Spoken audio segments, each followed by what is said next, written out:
लोकसभेला 10 जागा लढवण्याची राष्ट्रवादीची तयारी असल्याचं मंत्री धर्माराव बाबा आत्राम यांनी म्हटलंय। गडचिरोलीची जागा माझा अधिकार आहे असं देखील आत्राम यांनी म्हटलंय। प्रत्येक पक्षाला आपापल्या जागा मागण्याचा अधिकार आहे। अजित पवार गटाच्या 12 जागांच्या मागणीवर चंद्रशेखर बावनकुळे यांनी ही प्रतिक्रिया दिली आहे।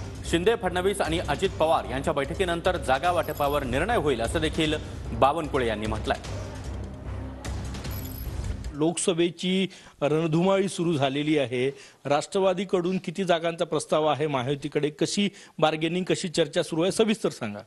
महत्त्वाचं म्हणजे आपण यापूर्वी सुद्धा मी बोललो होतो की 9 जागावर आम्ही लढण्याकरता इच्छुक आहे, परंतु कालच आमचे नेते राष्ट्रवादीचे त्यांनी सांगितलं की 10 जागा आमची मागणी आहे आणि त्या दृष्टीने 10 जागावर लढायची आमची तयारी आहे। परंतु महायुतीचे नेते आता लवकरच बसतील। आता आमच्या सुद्धा मीटिंग आज मला वाटते गोंदिया भंडाराचं मीटिंग आहे आणि उद्या आमचा गडचिरोलीचं मीटिंग आहे चिमूर। गडचिरोली प्रत्येकाला आपापल्या जागा मागण्याचा अधिकार आहे, परंतु जेव्हा एकनाथजी, देवेंद्रजी, अजित पवारजी हे तिघेही बसतील, आमचे केंद्रीय नेतृत्व बसेल, त्यातनं जे काही जागेचं शेअरिंग होईल, शेवटी निवडून येणे